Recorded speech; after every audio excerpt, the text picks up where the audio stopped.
ഉൽപ്പത്തിയുടെ പുസ്തകം 11-ാം അധ്യായം. ബാബേൽ ഗോപുരം. ഭൂമിയിൽ ഒരു ഭാഷയും ഒരു സംസാര രീതിയും മാത്രമേ ഉണ്ടായിരുന്നുള്ളൂ. കിഴക്കുനിന്ന് വന്നവർ ഷീനാറിൽ ഒരു സമതല പ്രദേശം കണ്ടെത്തി അവിടെ പാർപ്പുറപ്പിച്ചു. നമുക്കിഷ്ടികയുണ്ടാക്കി ചുട്ടെടുക്കാമെന്ന് അവർ പറഞ്ഞു. അങ്ങനെ കല്ലിനു പകരം ഇഷ്ടികയും കുമ്മായത്തിനു പകരം കളിമണ്ണും അവർ ഉപയോഗിച്ചു.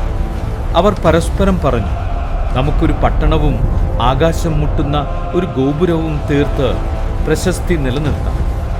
അല്ലെങ്കിൽ നാം ഭൂമുഖത്താകെ ചിന്നിച്ചിതറിപ്പോകും.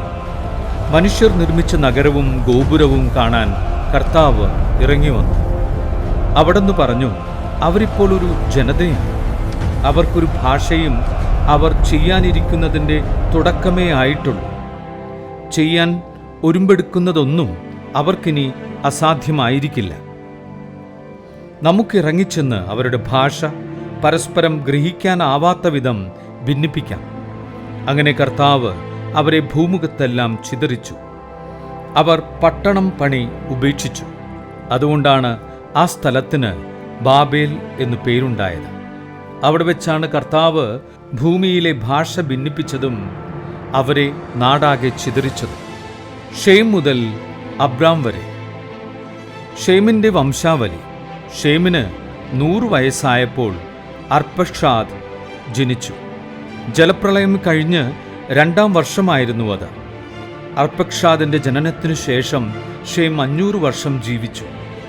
അവന് വേറെയും പുത്രന്മാരും പുത്രിമാരുമുണ്ടായി.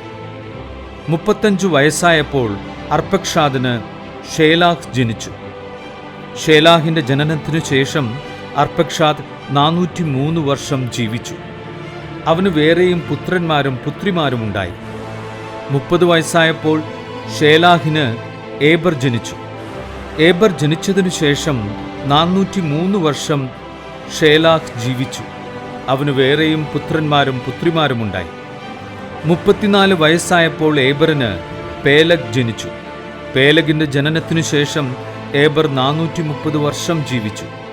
അവന് വേറെയും പുത്രന്മാരും പുത്രിമാരുമുണ്ടായി. 30 വയസ്സായപ്പോൾ പേലഗിന് റെവു ജനിച്ചു. റെവുവിൻ്റെ ജനനത്തിനു ശേഷം പേലഗ് 209 വർഷം ജീവിച്ചു. അവന് വേറെയും പുത്രന്മാരും പുത്രിമാരുമുണ്ടായി. 32 വയസ്സായപ്പോൾ റെവുവിന് സെരൂഗ് ജനിച്ചു. സെരൂഗിൻ്റെ ജനനത്തിനു ശേഷം റെവു 207 വർഷം ജീവിച്ചു. അവന് വേറെയും പുത്രന്മാരും പുത്രിമാരുമുണ്ടായി. 30-ാം വയസ്സായപ്പോൾ സെരൂഗിന് നാഹോർ ജനിച്ചു. നാഹോറിൻ്റെ ജനനത്തിനു ശേഷം സെരൂഗ് 200 വർഷം ജീവിച്ചു. അവന് വേറെയും പുത്രന്മാരും പുത്രിമാരുമുണ്ടായി. 29 വയസ്സായപ്പോൾ നാഹോറിന് തേരാഹ് ജനിച്ചു. തേരാഹിൻ്റെ ജനനത്തിനു ശേഷം നാഹോർ 119 വർഷം ജീവിച്ചു. അവന് വേറെയും പുത്രന്മാരും പുത്രിമാരുമുണ്ടായി. 70 വയസ്സെത്തിയതിനു ശേഷം തേരാഹിന് അബ്രാം, നാഹോർ, ഹാരാൻ എന്നീ പുത്രന്മാർ ജനിച്ചു. തേരാഹിൻ്റെ പിന്മുറക്കാർ ഇവരാണ്. തേരാഹിൻ്റെ പുത്രന്മാരാണ് അബ്രാമും നാഹോറും ഹാരാനും. ഹാരാൻ്റെ പുത്രനാണ് ലോത്ത്. തൻ്റെ പിതാവായ തേരാഹ് മരിക്കുന്നതിനു മുമ്പ് ഹാരാൻ ജന്മനാടായ കൽദായരുടെ ഊറിൽ വെച്ച് ചരമമടഞ്ഞു. അബ്രാമും നാഹോറും വിവാഹം കഴിച്ചു. അബ്രാമിൻ്റെ ഭാര്യയുടെ പേര് സാറായി. നാഹോറിൻ്റെ